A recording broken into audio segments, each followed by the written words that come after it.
Muy buenas noches. Soy su servidor Carlos Elías Butrón. Hoy iniciaremos con la primer parte de un tema el cual nos parece muy interesante y por demás poco conocido. El tema es los verdaderos dioses de Teotihuacán. ¿Por qué decimos los verdaderos dioses de Teotihuacán? Porque en realidad la gente, sobre todo el público en general, no los estudiosos de la materia, piensan que los dioses son el sol, la luna, Quetzalcóatl, y párenle de contar, lo cual pues es, digamos, una falsedad. En fin, veamos un poquito acerca de la historia de Teotihuacán, que es Teotihuacán, porque el nombre de Teotihuacán no es el verdadero nombre que utilizaron los teotihuacanos, o sea, los naturales de Teotihuacán. Es el nombre que le dan los mexicas que estuvieron por la ciudad, ahí más o menos en la peregrinación que supuestamente, o que tenemos noticias de que realizaron, proveniendo del Aztlán, y pasaron ahí por 1315, 1320, y quedaron admirados con la grandeza de Teotihuacán. Entonces ellos le llamaron la ciudad donde nacen los dioses o donde se hacen los dioses.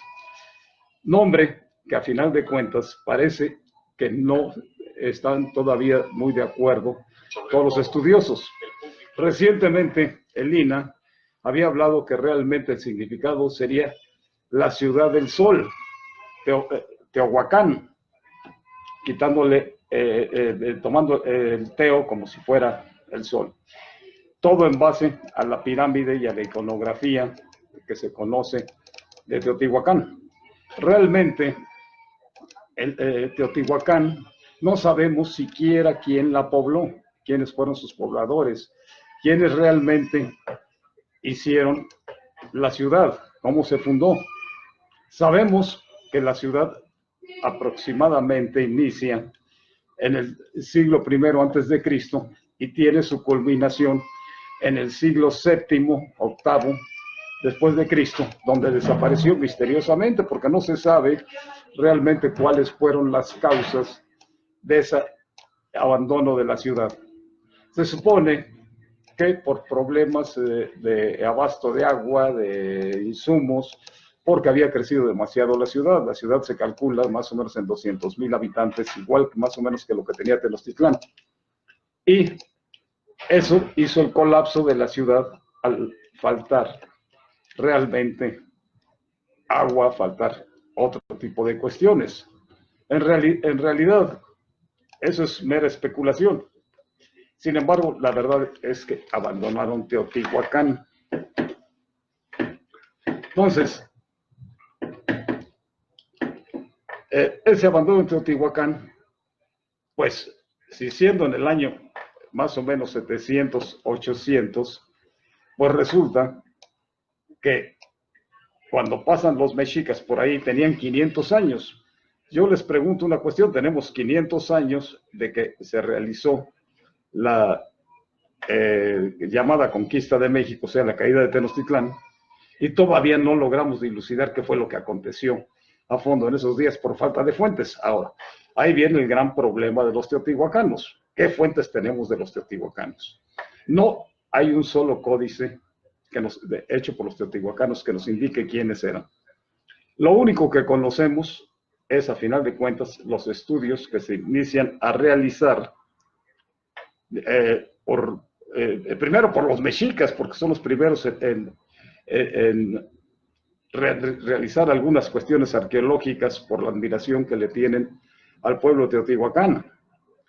Pero, digo, obviamente, nada estructurado, nada hecho conforme a un método, y realmente el primer arqueólogo del que tenemos noticias es Carlos Sigüenza y Góngora. Pero ahora bien, ahí viene el primer problema, que era lo que creían acerca de los teotihuacanos, y no van a pensar que es muy lejano, es muy cercano ahorita a nosotros. Se pensaba que quizás los pobladores fueron los toltecas, por una cuestión que pone en su historia el padre Sagún, donde señala que son toltecas erróneamente, porque a final de cuentas los toltecas no pudieron ser los fundadores de Teotihuacán, porque son posteriores. Si acaso diríamos que al revés, Tula, los toltecas en Tula, tuvieron influencia de Teotihuacán, no al revés. Entonces, ¿quiénes eran los teotihuacanos? ¿De dónde venían? Nosotros, en nuestro libro, La Morfología, que hemos escrito morfología, que se titula Morfología de las Cosmogonías de Mesoamérica, señalamos, para efectos de estudio y efectos del libro, que existen dos migraciones que llegaron al centro de México, las provenientes del sur de Mesoamérica y las del norte de Mesoamérica. Entonces, ¿dónde situamos a los teotihuacanos? Que son provenientes del sur. ¿De dónde? No sabemos exactamente quiénes eran. Hay muchas teorías que tuvieron alguna relación con los olmecas, con los mayas y con, obviamente con los pueblos de Oaxaca, los mixtecos y zapotecas. Y llegaron al centro de nuestra patria. En realidad, todo raya en especulación. Sí sabemos, y así lo ponemos en nuestro libro, de transculturización que ha existido desde los olmecas, que son los primeros, de los más antiguos que conocemos como la cultura madre, y después a los mayas, obviamente a los zapotecas, a los y a otros pueblos, para no entrar ahorita en muchas puntualizaciones. ¿Qué sucede? Entonces, ¿qué de Teotihuacán? En realidad se sabe muy poco. ¿Y quiénes son los que han descubierto esto? Pues al final de cuentas es la arqueología, los arqueólogos. Como dijimos, el primero fue Sigüenza, al que menciona ya en 1746 el barón von Humboldt. Pero de ahí se siguió haciendo estudios sobre Teotihuacán. De hecho, pues comprendemos que muy pocos, porque la pirámide era un cerro de piedras, la gran pirámide del Sol. Hay muy poco realmente, más que la arqueología, que se desarrolló mucho en Teotihuacán a través de los años. De hecho, podríamos decir que tuvo auge Teotihuacán ya en la época de Don Porfirio, que se realizan los primeros estudios más serios por, creo que era Gamio, el arqueólogo que realizó, e hicieron un estudio muy profundo, nomás que en ese entonces se pensaba que la pirámide del Sol tenía 4 cuerpos, no 5 como los que conocemos actualmente. Desde ahí vemos que se ha ido desarrollando más.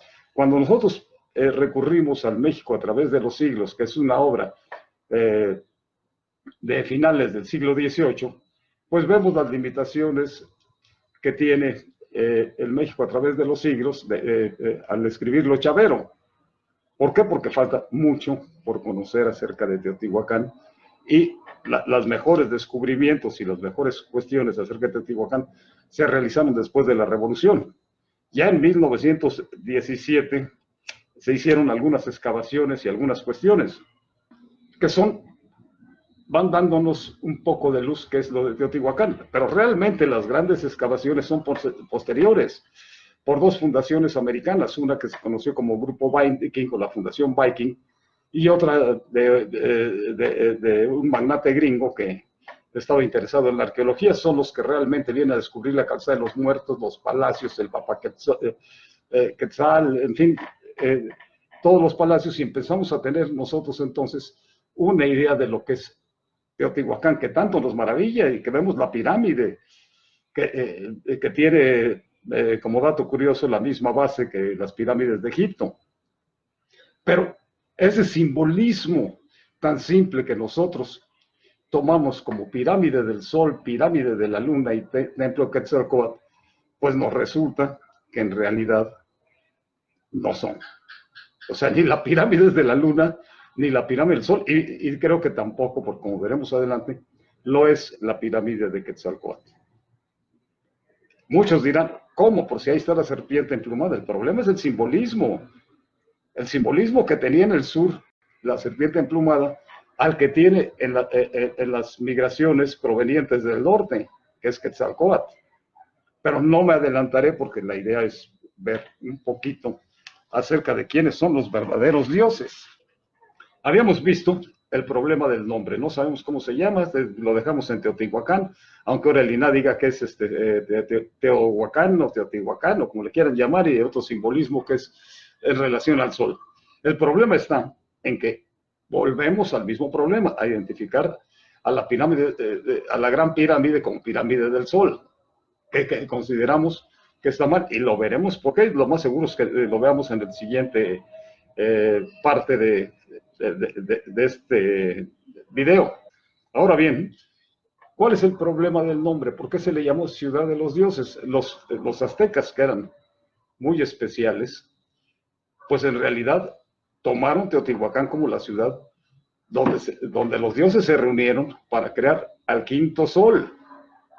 La leyenda, no la voy a repetir, es larga y muy conocida, cómo se creó el quinto sol con Anahuatzin, y etcétera, etcétera, que fue el que se aventó. Salió el sol, que es el Ollin Yolistli, el quinto sol, aunque hay una cuestión poco difundida. En realidad, la leyenda de los soles, a final de cuentas, es tolteca y son 4. Después pasa a Culhuacán.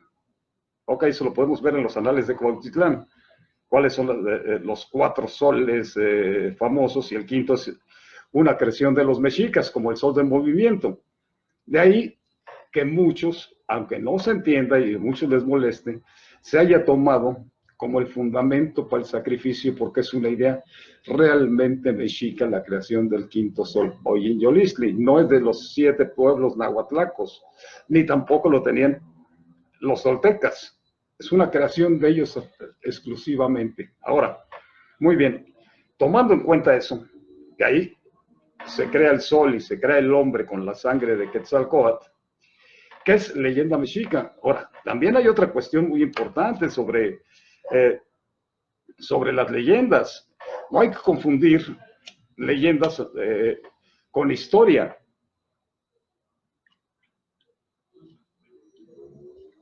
Una cuestión que vemos muy frecuente, inclusive en historiadores muy serios y en arqueólogos, que toman las leyendas como historia, olvidando que la leyenda, su nombre lo dice propiamente, no es una historia, no es algo veraz, tiene parte de ficción y parte de realidad. Las leyendas son creadas para el pueblo, para el vulgo, para que conozcan la religión. Perdón lo que voy a decir, a lo mejor hay cristianos a los que les moleste, pero hay una leyenda completa en toda la Biblia, tanto en el Antiguo como en el Nuevo Testamento. Son leyendas, parte mito y quizás algunas partes de realidad. Lo mismo pasaba con los mexicas, son seres humanos, y también con otros pueblos. Creaban sus leyendas para el entendimiento del pueblo, para educación. Muchas de ellas tienen un contenido ético, moral.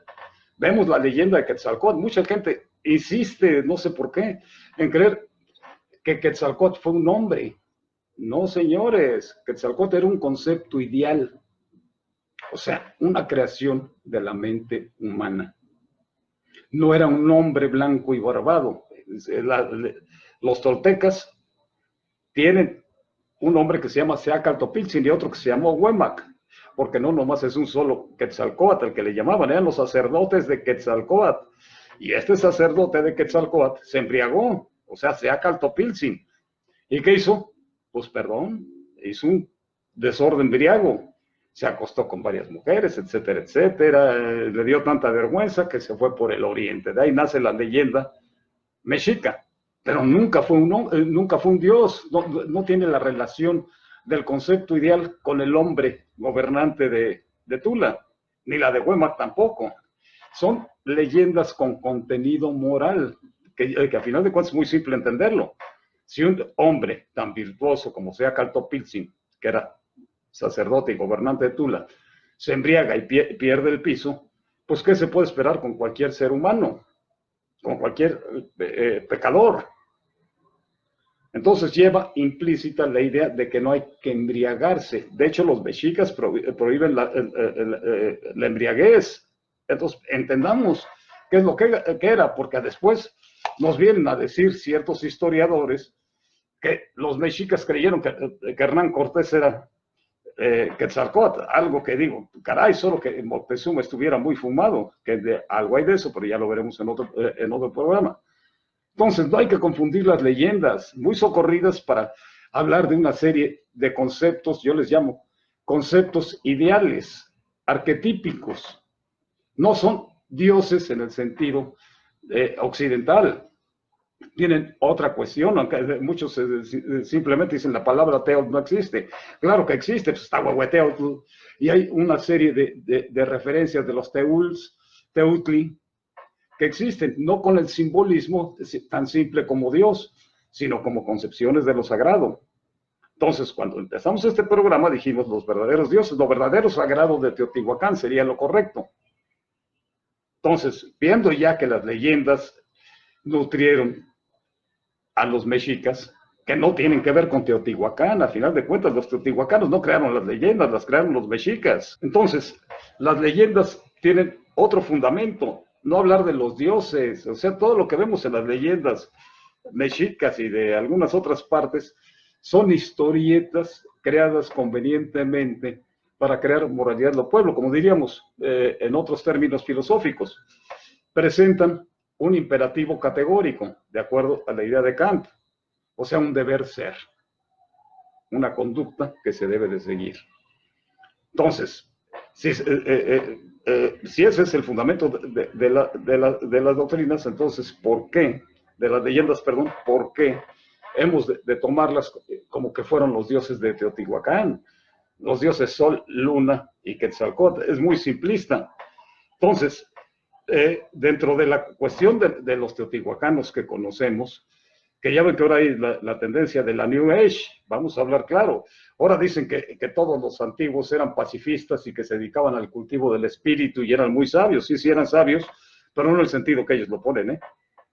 O sea, la sabiduría tiene su porqué. Si yo me refiero a esto es porque yo sigo parte de la idea morfológica, o sea, la filosofía de la historia, de acuerdo a la idea de Oswald Spengler, que es más allá simplemente de tomar las fuentes, pero no entrando a la New Age, sino como la forma que reviste la historia, que se llama a final de cuentas filosofía de la historia.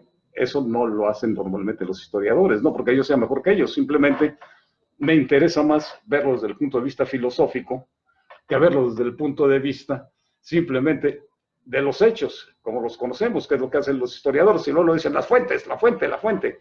Bueno, la fuente son limitadas. Si nos vamos a Teotihuacán, díganme ustedes cuáles son las fuentes, las arqueológicas. ¿Qué han encontrado de la arqueología?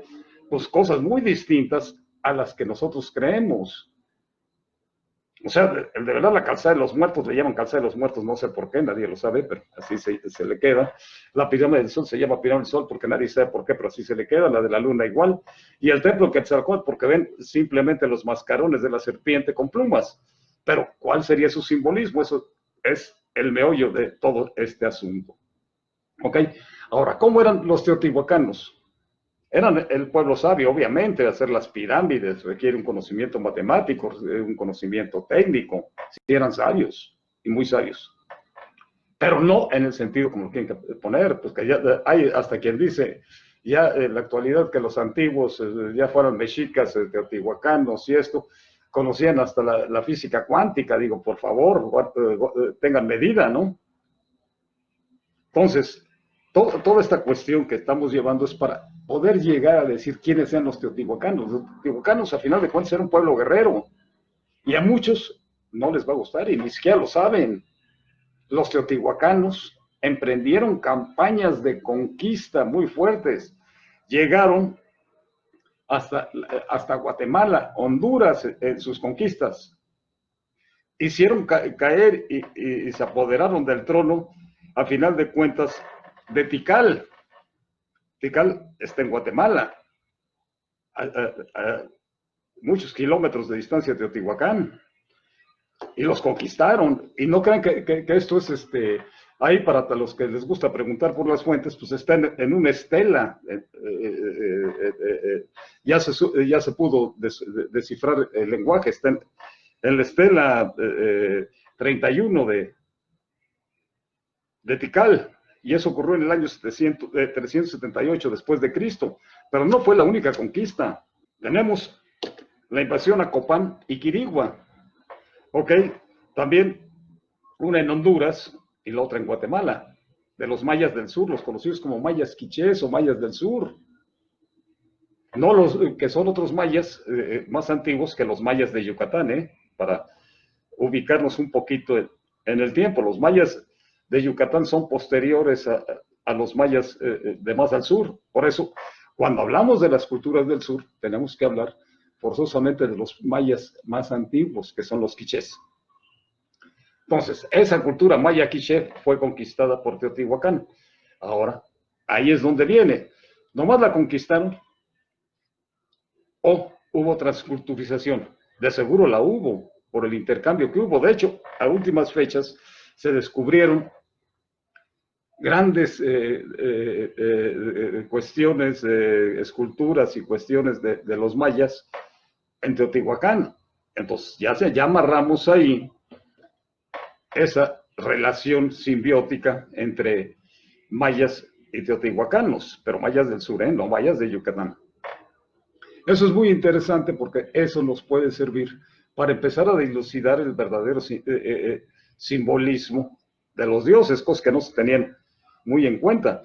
Hay otra cuestión. Después de que se hacen todas las excavaciones de Teotihuacán y todo a través de la historia, y que decimos que después de la revolución es cuando se empieza realmente a conocer Teotihuacán, pues resulta que se encuentra el túnel que está debajo de la pirámide del Sol, la llamada pirámide del Sol. Hay un túnel y ya se había descubierto desde 1960 y tantos, a últimas fechas dijeron que era un descubrimiento nuevo, ¿no? Lo que pasa es que se siguió excavando y se encuentra un pasadizo al cual no hay acceso ahorita. ¿Qué significaba ese túnel? Bueno, pues señores, digo, eso sí, lo dicen abiertamente, parece ser una entrada al inframundo teotihuacano.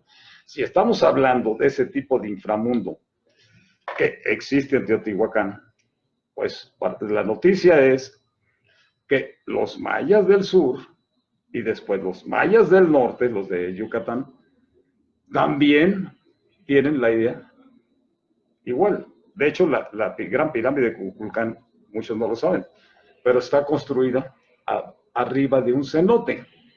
Ok, hay una caverna completa. Y los cenotes en muchos pueblos de los mayas, porque eran ciudades-estados, usaban los cenotes para recrear el inframundo maya. Aquí ya empezamos a entrar un poquito más en materia. Es muy interesante toda esa idea del inframundo. Y ese famoso túnel, pues ya nos empieza a dar luces la idea. Aunque muchos dirán, oye, bueno, es que los mexicas creían en el Mictlán.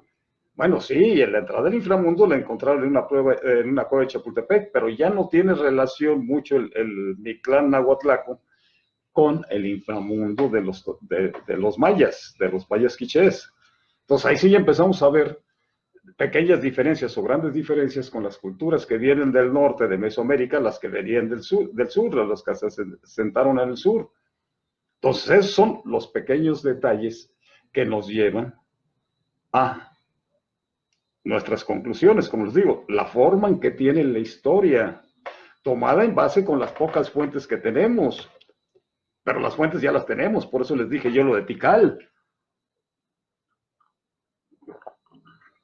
Eran un pueblo guerrero, nada que pacíficos.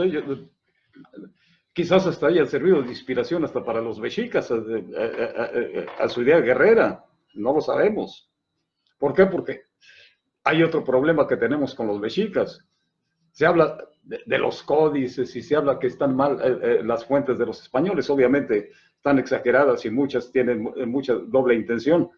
Pero hay una realidad, señores, quedaron 15 códices auténticamente prehispánicos, de los cuales 3 o 4 a lo mucho se refieren a los mexicas. Los demás son de otros pueblos. ¿Quién va a sacar una historia con 4 códices? Cuando uno se refiere a la matrícula de tributos, pues ya nos quedan 3. Otras ciertas costumbres nos quedan 2. Bueno, entonces, ¿dónde está la historia del pueblo mexica?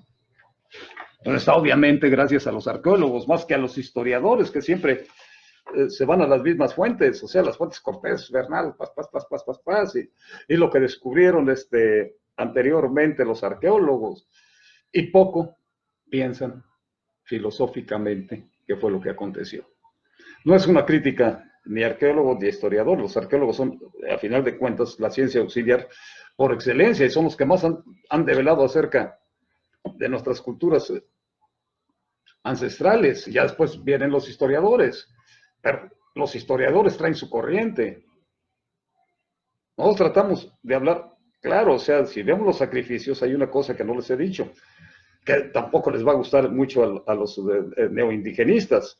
Cuando se descubre el basamento de los se empieza a trabajar en los 4 cuerpos originarios de Teotihuacán, porque el quinto se le agregó porque sí lo tenía, se encuentran en las orillas de la pirámide sacrificios humanos, niños. Y lo pueden ver ustedes en cualquier libro. Entonces, los sacrificios no existieron o sí existieron. Señores, vamos a empezar por decir, estudienle un poco más de las fuentes. Ahora van a decir, no, los sacrificaron porque eran transgresores, niños transgresores. No, tenían una cosmogonía muy distinta, un entendimiento de la naturaleza muy distinto al que tenemos ahora. O sea, esa idea del cristianismo de bueno y malo, ellos no lo tenían, no era la idea de los pueblos mesoamericanos hablar de sus conceptos sagrados como buenos o malos, eran y punto. Y regían la vida de los hombres en la tierra.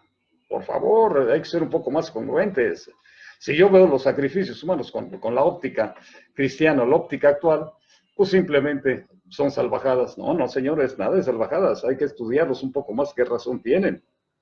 Ahora, continuemos un poquito, ya vimos que sí eran un pueblo guerrero, un pueblo conquistador. Pasando, ¿a qué conocemos de los dioses teotihuacanos? Bueno, les tengo una noticia. No son los dioses de los mexicas, ni de los nahuatlacos, ni de los toltecas. Son muy distintos. ¿Quiénes son esos dioses? Bueno, la primera deidad que encontramos en Teotihuacán, conocida, es el dios de las tormentas. Ah, pero ahí viene ahora la prostitución de la idea. Ah, como es dios de las tormentas y todo debe ser en náhuatl, porque eso nos gustó a los historiadores, entonces, ¡pum!, es Tlaloc. No, señores, es el dios de las tormentas, no es Tlaloc. Puede tener su equivalencia y la transculturización, haber llegado la idea del dios de las tormentas a Tlaloc, como lo conocieron los mexicas y los nahuatlacos, pero no es Tlaloc, lo advierto. ¿Ok? Ese dios de las tormentas después vamos a ver a qué corresponde. Luego tenemos otra deidad encontrada ya en las excavaciones del grupo Viking, etcétera, etcétera, que se considera la gran diosa de Teotihuacán. Ah, ¿quién es esa gran diosa? No la tenemos ni como esposa ni como hermana de nadie, es la gran diosa. Y esa gran diosa, a final de cuentas, trae un tocado en la cabeza como lo traían los mayas. Pues puede tener una influencia muy fuerte en maya, que era quizás una diosa del inframundo, pudo haber sido relacionada con la madre de los gemelos divinos, puede tener muchas acepciones, se le conoce un poco en otra cuestión como una diosa guerrera, que también se encontraron en algunos murales esa diosa guerrera. Entonces tenemos ya dos, la gran diosa. Después tenemos la serpiente emplumada, así le han llamado, la serpiente con plumas o la serpiente que está rodeada de plumas divinas, que eso es el concepto correcto de la figura que se encuentra en el templo Quetzalcóatl. Entonces ya tenemos ahí la tercera deidad, la serpiente emplumada o serpiente con plumas. Pero ¿por qué llamarlo Quetzalcóatl si no sabemos cómo lo llamaban ellos? Y al final de cuentas, el concepto Quetzalcóatl no lo tienen ni los mayas, ni lo tiene los mixtecos, ni lo tienen otros pueblos que provinieron del sur. Eso lo tienen los toltecas y los que provinieron del norte. Quetzalcóatl, la serpiente emplumada como la entendemos. Entonces ahí tenemos otro conflicto. ¿Esa serpiente emplumada es Quetzalcóatl? Yo digo no. Tenemos otra versión de la gran diosa a una serpiente, pero ya no es la Quetzalcóatl, sino es una serpiente guerrera. O sea, ya tenemos un simbolismo de otra serpiente que no es Quetzalcóatl, que también de los mitos órficos, pero esta es batalladora. Tenemos al jaguar en los murales que se encuentran en Teotihuacán. El jaguar está vestido de guerrero, o sea, es una deidad guerrera también. No podemos relacionarla con Tecaztipoca ahorita, porque muchos dirán, ay, Tecaztipoca. No, no, no, no. Es el jaguar. Ok, porque ahí tenemos también relaciones con las culturas del sur. Luego, tenemos a un dios muy importante para ellos, el dios del pulque, porque al final de cuentas, si escaseaba el agua, pues el pulque debió haber sido muy, muy socorrido, ¿no? Entonces es una deidad, pero además es una deidad que la hay en los nahuatlacos y en toda la región, en Cacastla, en Cholula. Una bebida muy antigua. Entonces vamos viendo ya las verdaderas deidades. Después tenemos un dios gordo.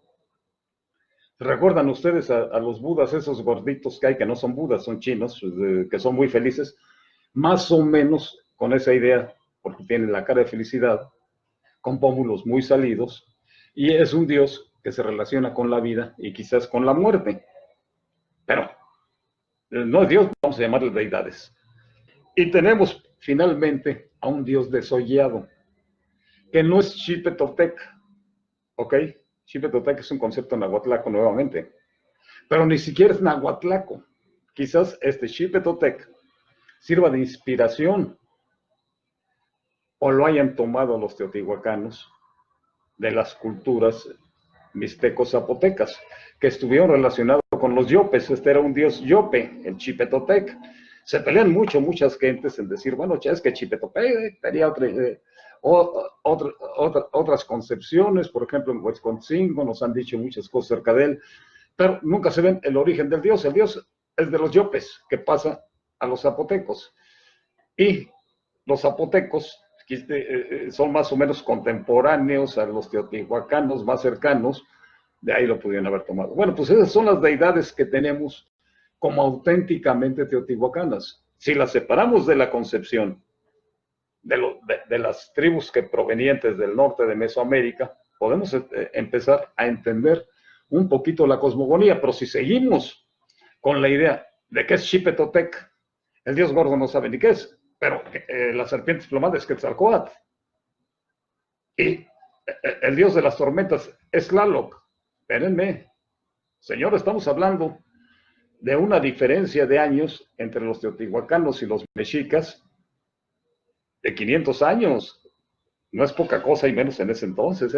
Era mucho, no había manera, no había tablillas, no había escritura cuneiforme, los códices no tenemos ninguno teotihuacano. Entonces, el conocimiento, ¿cómo pasó? Por tradición oral. Pues no, bueno, ¿qué pasó con los teotihuacanos? Bueno, igual se fueron para distintas partes y nutrieron, a final de cuentas, a nuevos pueblos o antiguos pueblos. Eso es lo más seguro, no se murieron ni desaparecieron porque sí, sino que lo que pasa es que no sabe a dónde. Es muy interesante toda esta cuestión de analizar los dioses reales y verdaderos, que poco tienen que ver con la cosmogonía nahuatlaca, que vamos a hacer una breve referencia a la cosmogonía nahuatlaca y vamos a llegar al meollo del asunto. ¿Para quién está consagrada la pirámide del Sol y qué significa el famoso templo de Quetzalcóatl? Espero que los deje picados y que lo vean, porque no va a ser muy fácil que encuentren esta información. Sí la encuentran, obviamente, porque no estoy inventando nada. Son informaciones en fuentes. También les sugiero que el que le guste mucho la idea de conocer la mentalidad de los nahuatlacas y de toda de la gente de Mesoamérica, les recomiendo mi libro, La morfología de las cosmogonías de Mesoamérica.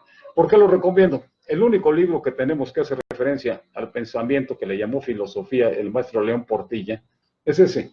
Pero si ustedes lo leen, se van a dar cuenta que habla exclusivamente de las culturas nahuatlacas y de sus últimos tiempos. No habla mucho de los orígenes, sus fuentes, a final de cuentas, cuando dice de la filosofía de sus fuentes, pues son las de Sagún, las que descubrió Garibay, las tradicionales de un tiempo para acá.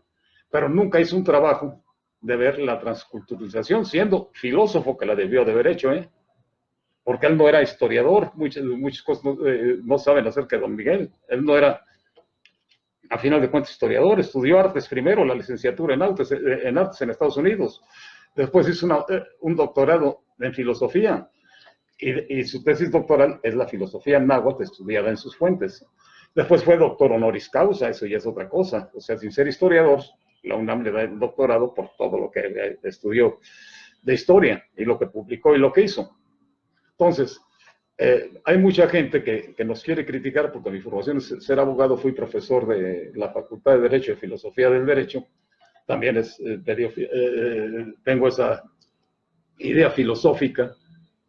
Y entonces, pues tratan de decirlo, perdón, los legos. Ay, es que no es historiador, no está basado en las fuentes. Claro que nos basamos en las fuentes, yo no me meto para nada en la New Age. Les agradezco mucho la atención que hayan tenido y ojalá y nos sigan siguiendo y les parezca interesante lo que hemos hablado. Muchas gracias, muy buenas noches.